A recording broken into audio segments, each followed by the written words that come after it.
ఆధ్యాత్మిక అభిలాషులందరికీ pyramid meditation channel సమర్పిస్తున్నటువంటి గ్రంథాలయం కార్యక్రమంలోకి ఆత్మీయపూర్వకమైనటువంటి జ్ఞానపూర్వకమైనటువంటి స్వాగతం, సుస్వాగతం.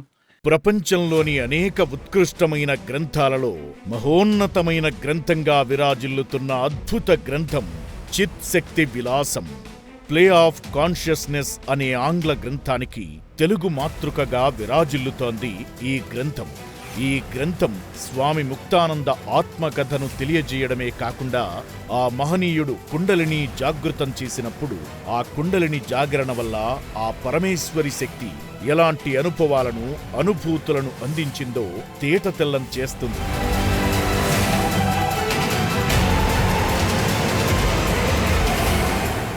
సాధారణంగా కుండలిని జాగృతమైన తరువాత అందరూ సమాధి స్థితికి వెళతారు. కానీ సమాధి స్థితిని కూడా ఒక సాక్షిగా చూసి దానిని విపులంగా వర్ణించిన అద్భుత పుస్తకమిది.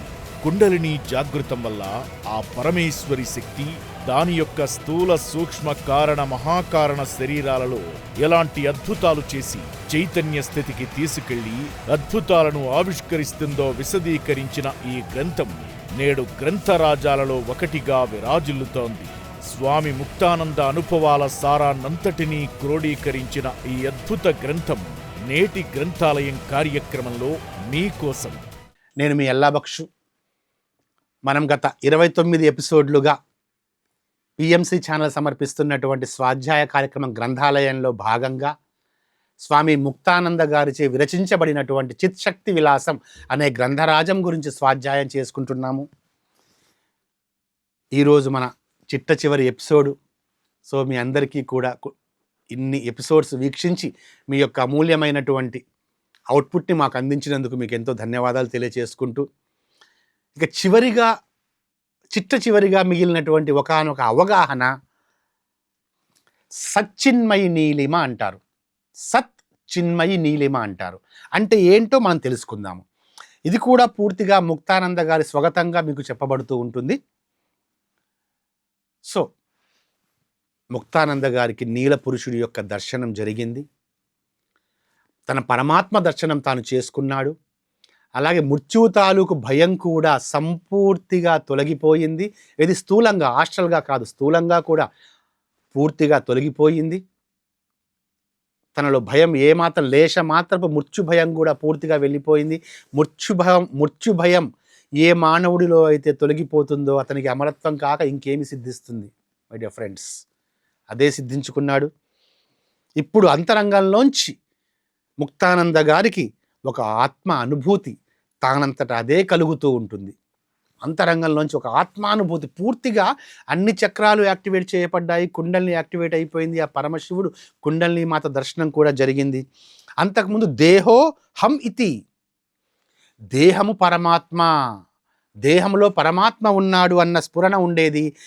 ఇప్పుడు అది మారింది. ఇది కీలకమైనటువంటి 0.001% అవగాహన.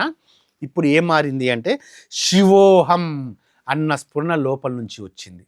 అంటే శివోహం అంటే మనం దాన్ని పూర్తిగా అర్థం చేసుకోవాలి. శివోహం అన్నటువంటి పదం మనం సాధారణంగా వాడతాం, కానీ శివోహాన్ని సంపూర్తిగా అర్థం చేసుకోవాలి మాస్టర్స్.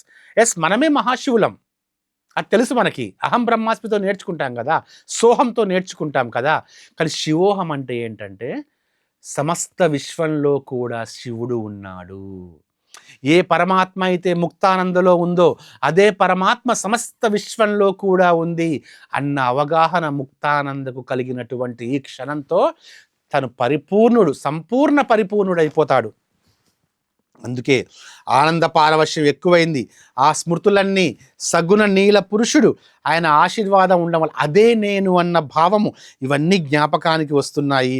ఇంకా బాకీ ఉంది అనుకుంటూ వచ్చినప్పుడు శివోహం అన్న భావన నాలో ఎక్కువైపోయింది.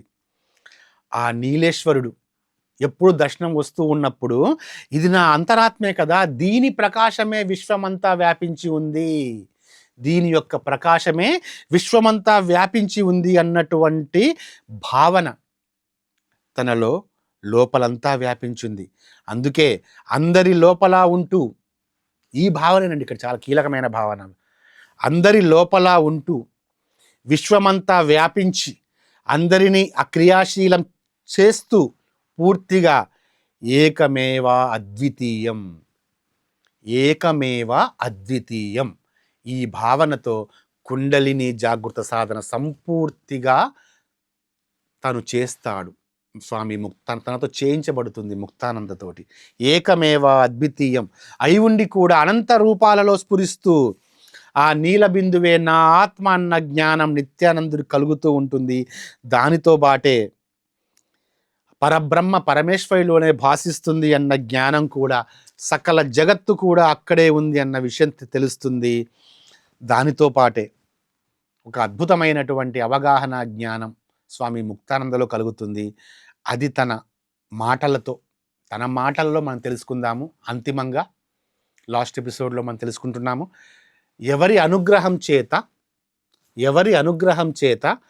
మాయ మహేశ్వర రూపం ధరిస్తుందో అదే నా అంతరంగంలో నీలేశ్వరి రూపంలో ఉన్న ఆత్మ అన్న జ్ఞానం కలుగుతూ ఉంది.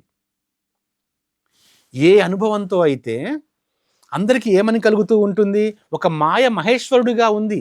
మాయా శరీరంగా చెప్పుకుంటున్నటువంటి ఈ శరీరం కూడా మహేశ్వర రూపమే.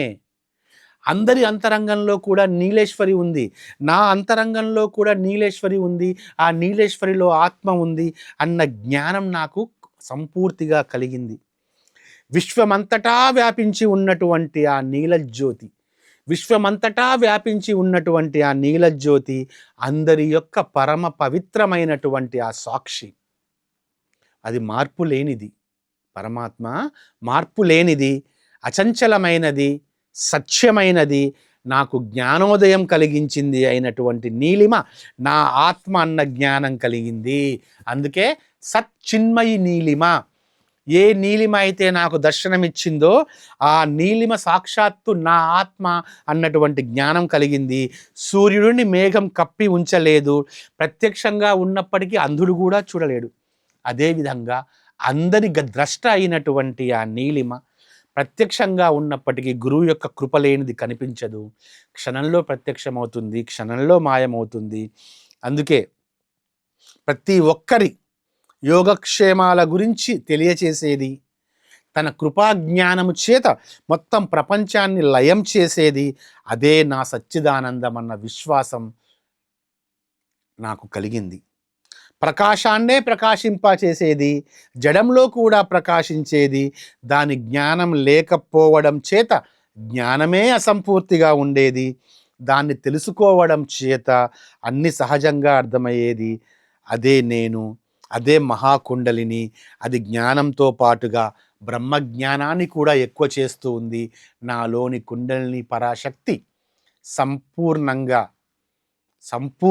తన శక్తి చైతన్యాలని నా సమస్త దేహాలలో, స్థూల శరీరంలో, సూక్ష్మ శరీరంలో, కారణ శరీరంలో, మహాకారణ శరీరంలో సంపూర్తిగా నాలో వ్యాపించి ఏదైతే సహస్రారంలో కొలువై ఉన్న నా పరమాత్మ ఉందో, నా పరమాత్మని నా కళ్ళ ఎదుట చూపించి, ఆ పరమాత్మే సమస్త విశ్వం నందు ఉన్నాడు, ఆ పరమాత్మ నుంచే సమస్త విశ్వం కూడా వచ్చింది, లేదా సమస్త విశ్వం కూడా ఆవిర్భవించింది, ఉద్భవించింది అన్న సత్యం నాకు అర్థమైనప్పుడు నా యొక్క ఈ కుండలిని మహాయోగం అనేది సంపూర్తిగా మహాసంపూర్ణం చెందింది అని స్వామి ముక్తానంద గారు ఇక్కడ ప్రకటించుకున్నారు.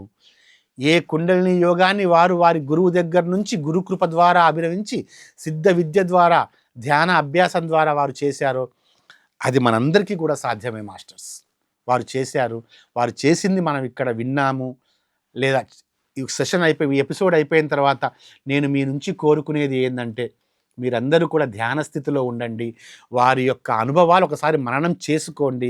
ఇది కేవలం వినడం కోసమో, ఆలోచించడం కోసమో, టైంపాస్ కోసం కాదు మాస్టర్స్. ఈ గ్రంథాలయంలో ఈ పవిత్ర గ్రంథం, నిజంగా ఇది పవిత్ర గ్రంథం, ఇది విజ్ఞానమయ గ్రంథం, ఇది ప్రజ్ఞాపూర్వకమైన గ్రంథం. జనరల్గా విజ్ఞాన గ్రంథాలు ఉంటాయి, సబ్జెక్టు కాంటెంట్ ఉంటుంది, ఇన్ఫర్మేషన్ ఉంటుంది. ఇన్ఫర్మేషన్ స్పిరిచువల్ అయితే దాన్ని మనం ఏమంటాము, నాలెడ్జ్ అంటాం. కానీ నాలెడ్జ్ అప్లికేషన్లోకి వస్తే దాన్ని మనం విజ్డమ్ అంటాం. నాలెడ్జ్ని అప్లికేషన్లోకి తీసుకొని వచ్చినటువంటి ఒక మహానుభావుడైనటువంటి యోగి యొక్క విజ్డమ్ ఈ చిత్శక్తి విలాసం. అందుకే చిత్శక్తి విలాసం పుస్తకాన్ని మరొక్కసారి తెప్పించుకోండి. ఓకే, ప్రతిదీ మీకు వివరించే ప్రయత్నం చేశాను. ఇంకా సంపూర్తిగా మీకు వివరించలేకపోయినట్లయితే మీరు ఈ పుస్తకాన్ని అధ్యయనం చేయండి. మళ్ళీ మళ్ళీ చూడండి ఎపిసోడ్స్ని, పుస్తకాన్ని అధ్యయనం చేయండి, సాధన ప్రారంభించండి. ఇక్కడ నా ద్వారా, గురువుల ద్వారా మీకు చెప్పబడుతున్నటువంటి అంశం ఏంటంటే సాధన ప్రారంభించండి. సంపూర్ణమైనటువంటి సాధనని ఎప్పుడైతే మీరు ప్రారంభిస్తారో అప్పుడే ఈ కుండలిని మహాజాగృత శక్తి అనేది మీ అందరిలో కూడా ప్రకాశిస్తుంది. ఇక్కడ సాధన చాలా ముఖ్యం. మరి ఎలా సాధన చేయాలి? ఈ సిద్ధ విద్య మీరు నేర్చుకోలేదు కదా, మనకి మన గురువు గారు నేర్పించినటువంటి విద్య ఉంది కదా, శ్వాస మీద ధ్యాస. ఆ శ్వాస మీద ధ్యాసతోటి మనం ఈ కుండలిని జాగృతాన్ని మనం ప్రారంభించుకోవచ్చు. శ్వాస మీద ధ్యాస ఉంచి మనం చక్రాలు, మనలో ఏవేవైతే చక్రాలు కొలువై ఉన్నాయో ఆ మూలాధారము నుంచి మొదలు పెడితే మూలాధారము, స్వాదిష్టానము, అనాహతము కింద 3, మూలాధారము, స్వాదిష్టానము, మణిపూరకము కింది చక్రాలు 3, అనాహతం మధ్యలో ఉంటుంది, విశుద్ధ, ఆజ్ఞ, సహస్రార, మొత్తం షట్చక్రాలు, సహస్రార అనేది స్థితి అనేది ఉంటుంది. ఇది తెలుసుకొని మనం వీటి మీద దృష్టి పెట్టినట్లయితే పరిపూర్ణమైనటువంటి ధ్యాస మనం ఈ చక్రాల మీద పెట్టి శ్వాసని గమనిస్తూ ఉన్నట్లు అయితే గురువుని నమ్ముకుంటూ, గురువుని సంపూర్ణంగా, మన గురువు గారైనటువంటి బ్రహ్మర్షి పితాపత్రిజీని సంపూర్ణంగా నమ్ముకుంటూ, వారి గురువైనటువంటి సదానంద యోగి గారిని సంపూర్ణంగా మనం వారికి సరెండర్ అయిపోయి ఎప్పుడైతే మన శ్వాస మీద ధ్యాస ప్రారంభిస్తామో ఈ సిద్ధయోగం అనేది, ఈ కుండలిని యోగం అనేది ఇది మనకు కూడా సంప్రాప్తిస్తుంది. అందుకే ఈ గ్రంథం తెప్పించుకోండి. ఇది మన అందరి దగ్గర ఇది అందుబాటులో ఉంది. దీన్ని మళ్ళీ ఎన్నిసార్లు వీలైతే అన్నిసార్లు మళ్ళీ మీరు చదవండి. ఎందుకంటే ఇది జ్ఞానోదయానికి మార్గం. ఇది ఇప్పటి వరకు మీకు నా ద్వారా, ఇది నేను కాదు మీకు విరమడి చెప్పింది, నా ద్వారా చెప్పబడినటువంటి ఈ విషయం, ఇది అందరిలోకి జ్ఞానోదయం కలిగించాలి అన్నటువంటి భావనతోటి నా ద్వారా చెప్పబడింది. ఈ కుండలిని యోగం కూడా నేను కూడా చెప్తూ వస్తున్నాను. ఈ గ్రంథాన్ని ప్రామాణికంగా తీసుకొని చెప్తూ వస్తున్నాను. ఎందుకు ఈ గ్రంథం ప్రామాణికం అంటే, కుండలిని గ్రంథాలన్నింటిలోకెల్లా ఈ దివ్య గ్రంథం ఎందుకు ప్రామాణికం అంటే, దీనిలో భౌతికంగా జరిగేటువంటి క్రియలన్నీ కూడా సంపూర్ణంగా చెప్పి ఉన్నారు. మనకి ధ్యానంలో ఏవేవైతే సంభవిస్తాయో అవన్నీ కూడా దీనికి చెప్పబడ్డారు. సో కాబట్టి ఆ క్రియ సంభవించినప్పుడు మనం భయపడాల్సిన అవసరం లేదు. ఆ క్రియ సంభవించినప్పుడు మనం వెనుకడుగు వేయాల్సినటువంటి అవసరం లేదు. ఆ క్రియ ఎందుకు సంభవించింది, ఏ కారణం చేత సంభవించింది అనేది అర్థం చేసుకుని మనందరం కూడా ముందడుగు వేయాలి. అందుకే ఇది ఎవరి యొక్క లక్ష్యం? వేదాంతుల యొక్క లక్ష్యం ఇదంతా కూడా. సో ఆ వేదాంతుల యొక్క లక్ష్యం ఏంటంటే కుండలిని జాగృతం. అందుకే మానవుడు మేల్కొని ఉన్నప్పుడు కూడా జాగృతావస్థకు ఏదైతే దూరంగా ఉంటూ వస్తుందో దాన్ని మనం తెలుసుకుంటున్నాము. ఇదే ధ్యానంగా గాఢమైనటువంటి సుషుప్తిలో, గాఢాంధకారంలో ఏదీ కనిపించకుండా ఇప్పటికీ ప్రకాశవంతంగా అన్నింటినీ చూడగలిగినటువంటి ధ్యాన పరమలక్ష్యం ఏది మనది? ధ్యానం యొక్క పరమలక్ష్యం ఏది మనది? నిర్వికార ఆత్మ, పరమాత్మ దర్శనం. ఆ జ్ఞానం మీ అందరిలో ఈ ఎపిసోడ్స్ అనేది చూడడం వల్ల, ఈ పుస్తకం యొక్క స్వాధ్యాయం చేయడం వల్ల మీకందరికీ ఇప్పుడే అర్థమై ఉంటుంది. అంటే మన ధ్యాన లక్ష్యం ఏంటి? నిర్వికారమైనటువంటి ఆత్మ దర్శనం, అందరిలో పరమాత్మ దర్శనం. తత్వమసి, అహం బ్రహ్మాస్మి, శివోహం అనేటువంటి 3 అద్భుతమైనటువంటి జ్ఞాన లక్ష్యాలు, జ్ఞాన సత్యాలు, జ్ఞాన లక్ష్యాలు మనందరం కూడా మనం తెలుసుకుంటూనే ఉంటాము. ఇదే మనకి ఒక రకమైనటువంటి సాక్షాత్కారము, ఆత్మ సాక్షాత్కారం. ఆనందంగా ఆ తరువాత ముక్తానంద. ఇది సిద్ధించిన తర్వాత అందరికీ అందుబాటులో లేకుండా పోడు. జనరల్గా ఏమనుకుంటాం మనం, కుండలిని మహాసాధన చేశారు, ఇక అందరికీ అందుబాటులో లేకుండా ఎక్కడో మౌనంగా కూర్చుంటాడేం పారదర్శకుడు అనుకుంటాం. లేదు, తనకి దివ్య సాక్షాత్కారం జరుగుతుంది కదా. ఈ దివ్య సాక్షాత్కారం జరిగిన తర్వాత ఆ ముక్తానందుల వారు ఇంకా సాధారణంగా మారతారండి. చాలా సాధారణంగా మారతారు. కానీ ఆనందంగా కూర్చుంటాడు, ఆనందంగా నిద్రపోతాడు, ఆనందంగా సంచరిస్తాడు, ఆనందంగా బయటికి వస్తూ పోతూ ఉంటాడు. అంతేకాని మహాసాక్షాత్కారం సంభవించింది అని చెప్పి గర్వంతో అహంతో ఎక్కడో సింహాసనం మీద వెళ్ళి కూర్చోడు, ఆధ్యాత్మిక సింహాసనం మీద. నేను సాధారణంలో మహాసాధారణాన్ని మహాసహజాన్ని అనేటువంటి జ్ఞానాన్ని తన మనసులో ఎప్పుడూ పెట్టుకుంటూ ఏం చేస్తాడు, ఆనందంగా కూర్చుంటాడు, ఆనందంగా నిద్రపోతాడు, ఆనందంగా సంచరిస్తాడు, ఆనందంగా బయటికి వస్తూ ఉంటాడు. మఠంలో కూడా ఆనందంగా నివసిస్తాడు, మఠం వెలుపల కూడా ఆనందంగా నివసిస్తాడు, ఆచార వ్యవహారాలన్నీ కూడా ఆనందంగా పాటిస్తాడు, ఆనందంగా భోజనం చేస్తాడు. తనలో ఒక భావన మాత్రం ఉంటుంది. ఏంటా భావన? నేను ఇప్పుడు ఈ భవసాగరాన్ని దాటాను అన్న అనుభూతితో ఉంటాడు. తనలో కలిగేటువంటి దివ్య అనుభూతి ఏంటి? నేను ఈ భవసాగరాన్ని దాటాను. అదే అందరికీ ఉండాల్సినటువంటి అత్యంత అద్భుతమైన స్థితి. అదే కదా ఎన్లైటన్మెంట్ అంటాం మనం. ఎన్లైటన్మెంట్ అంటే అది బాహ్యం కాదు, ఇన్లైటన్మెంట్, అంతరంగ దర్శనం అనేది. మన అంతరంగంలో ఏదైతే జ్యోతి ఉందో, ఇన్లైటన్మెంట్, అంతరంగంలో జ్యోతి వెలిగించడం. అందుకే అప్పుడు ఏమవుతుంది, మనక్లేశాలన్నీ తొలగిపోతాయి, చిత్తం చిన్మాతే అవుతుంది, చిత్తం కూడా చిన్మాతే అవుతుంది. మీ మనస్సు కూడా ఆత్మలాగే అవుతుంది. అప్పుడు ఇక మనస్సు వేరేగా ఉండదు, బుద్ధి వేరేగా ఉండదు, శరీరం వేరేగా ఉండడం కాకుండా మనస్సు బుద్ధి శరీరం అనేది ఆత్మలాగానే ఉంటాయి, ఆత్మ నుంచే ఆవిర్భవించాయి, అంతవరకు ఆత్మకు విరుద్ధంగా ప్రవర్తిస్తూ వస్తాయి. ఎప్పుడైతే కుండలిని జాగృతం సంభవించిందో ఆత్మకి అనుగుణంగా వ్యవహరించుకుంటూ వస్తాయి. అందుకే అందరికీ ప్రియమైనది అందరి ఆత్మ నేనే నేనే నేనే అన్న భావన అంతరంగంలో ఉదయిస్తుంది. అందుకే ఈ దర్శనం వలన, ఈ కుండలిని యోగం వలన సాధకుడు నిర్ద్వంద్వమైనటువంటి, అంటే ద్వంద్వత్వం లేకుండా సుఖాన్ని అనుభవిస్తాడు, జ్ఞానాన్ని అనుభవిస్తాడు, విజ్ఞానాన్ని అనుభవిస్తాడు, సమతా జ్ఞానాన్ని పొందుతాడు. సుఖాన్ని, జ్ఞానాన్ని, విజ్ఞానాన్ని, సమతా జ్ఞానం దర్శిస్తాడు. ఆ నీలేశ్వరుని ప్రతిసారి కూడా దర్శనం చేస్తూనే ఉంటాడు. అతనికి మీకు ఎలాంటి అవగాహన వస్తుంది అనుకుంటున్నారు మీరు? కుండలిని జాగృతం వల్ల మీ యొక్క వెలుగే, మీ లోపల ఏదైతే పరమాత్మ ఉందో ఆ పరమాత్మ నుంచే మీరు పృథ్వీని ఉదయించడం సైతం మీరు చూస్తారండి. మీలో ఉన్నటువంటి పరమాత్మలోంచే సమస్త సృష్టి ఆవిర్భవించడం మీరు చూస్తారు. ఒక అగ్నిజ్వాల నుంచి వెలిగే పొగను మానవుడు చూసినట్టుగా ఆ చిన్మయమైనటువంటి వెలుగు నుండే ప్రపంచం ఉదయించడం ముక్తానంద గారు చెప్తారు. నేను ప్రత్యక్షంగా చూశాను అంటాడు. అలాగే మీరందరూ కూడా ప్రత్యక్షంగా చూడగలుగుతారు. ఒక బీజం నుంచి, ఒక చిన్న నువ్వు గింజంత విత్తనం నుంచి ఒక మహావృక్షం పెరిగి పెద్దదై కొమ్మలు, పువ్వులు, కాయలు, చిగుళ్ళతో నిండి ఉంటుందో ఆ చిన్మాత, ఆ చిన్మాత తనలోనే పశుప్రక్షాదులని, క్రిమికీటకాదులని, దేవదానవులని, స్త్రీ పురుషులను సృష్టించుకుంది. ఆ సృష్టి సైతం మీరు చూస్తూ ఉంటారు. ఎలాగైతే మీరు ఒక నీటి అడుగు లోపలికి వెళ్ళి చుట్టూ నీరు నేను తప్ప ఏమీ లేము అనుకుంటారో ఆ పరమాత్మలోకి మీరు దూకినప్పుడు, ఇక్కడ చూడండి, ఆ పరమాత్మ అనేటువంటి మహాసాగరంలోనికి మీరు చేరుకున్నప్పుడు అంతా నేనే, అంతా పరమాత్మే అనుకుంటారు. అప్పుడు మీరు ఆధ్యాత్మికంగా అద్భుతమైన సుఖంలో ఉంటారు, భౌతికంగా కూడా అద్భుతమైన సుఖంలో ఉంటారు. అక్కడ ఒక దివ్యమైన భావమే మీలో ఉంటుంది. చాలా సహజంగా ఉంటారు, చాలా సహజంగా ఉంటారండి, కానీ ఆనందంతో ఉంటారు. మీలో ఉన్నటువంటి ఆ పరమశివుణ్ణి మీరు దర్శించుకుంటారు ఈ కుండలిని యోగం వల్ల. అందుకే అంటారు ముక్తానంద గారి మాటలతో నేను చివరిగా ముగిస్తాను.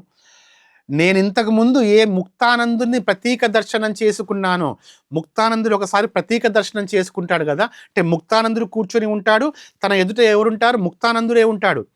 అలా ముక్తానందుడు ఏదైతే ప్రతీక దర్శనం చేసుకుంటాడో, నేను ఆ ముక్తానందుడిని కూడా చిన్మయ కాంతి పుంజంలోనే చూశాను అంటారు.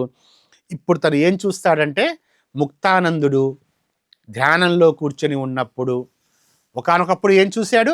ముక్తానందున్నే చూశాడు కదా. ముక్తానందుడు స్వామి ముక్తానంద గారు. ఇప్పుడు ఆ స్వామి ముక్తానంద గారు తన ఎదుట సాక్షాత్తుగా రూపంలో, అరూపం కాదు రూపంలో ఆ పరమశివుణ్ణి దర్శిస్తారు. ఆయన చెప్తారు చూడండి, ఆయన చెప్తారు ఇక్కడ. ఆయన చెప్పినటువంటి ఈ మాటలతో నేను ఈ స్వాధ్యాయ కార్యక్రమాన్ని ముగిస్తాను. నేను ఇంతకు ముందు ఏ ముక్తానందుడి ప్రతీక దర్శనం చేసుకున్నానో ఆ ముక్తానందుడు ఇప్పుడు మళ్ళీ కనిపించాడు. అవును, ఆ ముక్తానందుడిని కూడా చిన్మయ కిరణపుంజంలోనే చూశాను. అదే నీలవర్ణపు శరీరం, శాలువ రుద్రాక్షమాల కూడా నీలవర్ణమే. ముక్తానందుడు కనిపించాడా? ముక్తానందుడు పరమశివుడిగా మారిపోయాడు. ముక్తానందుడి తర్వాత మళ్ళీ పరమశివుణ్ణి చూశాను. శివుడి తర్వాత మళ్ళీ నిత్యానందుని చూశాను. నిత్యానందుని చూస్తాడు, మళ్ళీ పరమశివుణ్ణి చూస్తాడు, మళ్ళీ నిత్యానందుని చూస్తాడు. ఆ కిరణపుంజం మాత్రం అలాగే ఉంది. ఏమి మెరుపు, ఏమి రంగు, దాని బాహ్య స్వరూపం ఎంత అందమైనది. ఆ చిన్మయ కాంతి పుంజపు ప్రకాశంలో నేను నిత్యానందుని చూశాను, పరమశివుణ్ణి చూశాను. ఇప్పుడు ఏ నామము లేదు, ఏ రూపము లేదు, కేవలం మెరిసిపోతున్నటువంటి జ్యోతిర్పుంజం మాత్రమే ఉంది. సో మై డియర్ ఫ్రెండ్స్, పరమాత్మ యొక్క అసలు సిసలు స్వరూపం అనేది ఆయన చెప్తున్నారు. ఇంకా ఆయన ఇంకోటి కూడా చెప్తారు, కానీ అది చెప్పకూడదు కాబట్టి నేను రాయలేదు అని చెప్పంటారు. ఏంటంటే అది జ్యోతిపుంజం మాత్రము. ఆ సహస్రారంలో ఉన్నటువంటి జ్యోతిపుంజం ఇప్పుడు పప్పు గింజంత నీలమణి మాత్రమే కలిసిపోతుంది. ఆ మణి ఎక్కడి నుంచి వచ్చిందో ఆ సహస్రారంలో కలిసిపోయింది. సహస్రారంలో కలిసిపోతూనే ముక్తానందకు స్పృహ తప్పింది, స్మృతి తప్పింది. లోపల లేడు, బయట లేడు, తాను ఎక్కడా లేడు. ఆ విధంగా ఉంది ఆ పరిస్థితి. ఇక్కడ అతి రహస్యమైన మరొక విషయం సంభవించింది. దాన్ని రాసేందుకు గురుదేవుని ఆజ్ఞ లేదు, అందుకే రాయలేదు. నాకు సంపూర్తిగా అంతఃసమాధి కలిగింది. తథాస్తు, తథాస్తు, తథాస్తు మాస్టర్స్. గత 30 ఎపిసోడ్లుగా మనం స్వామి ముక్తానంద గారి చిత్శక్తి విలాసం అనేటువంటి వారి యొక్క కుండలిని జాగృత ఆత్మకథని మనం చేశాము. ఎపిసోడ్స్ అన్నీ చూసి స్వాధ్యాయం చేసిన వారందరికీ కూడా పిఎంసి ఛానల్ తరపున, అలాగే కుండలిని యోగులందరి తరపున కూడా ఆత్మపూర్వకమైనటువంటి కృతజ్ఞతలు, ధన్యవాదాలు, శుభాకాంక్షలు తెలియజేసుకుంటున్నాను. అలాగే ఈ అద్భుత గ్రంథరాజాన్ని మీ అందరితో పంచుకునే అవకాశాన్ని, ఈ ప్రజ్ఞని మీ అందరితో పంచుకునే అవకాశాన్ని నాకు ఇచ్చినటువంటి పిఎంసి ఛానల్ టీం అందరికీ కూడా ఆత్మపూర్వకమైనటువంటి, హృదయపూర్వకమైనటువంటి కృతజ్ఞతలు తెలియజేసుకుంటున్నాను. తథాస్తు, తథాస్తు, తథాస్తు. Thank you very much masters. మళ్ళీ ఆ తర్వాత ఒక న్యూ ఏజ్ పుస్తకంతో మళ్ళీ అతి త్వరలోనే గ్రంథాలయం ఎపిసోడ్లో మనం కలుసుకుందాము. Thanks to all, and thanks to universe, and thanks to Swami Muktananda గారు, అండ్ థ్యాంక్స్ టు కుండలిని మహాయోగులు, and thanks to the Lord Shiva and entire universe. Thank you very much masters.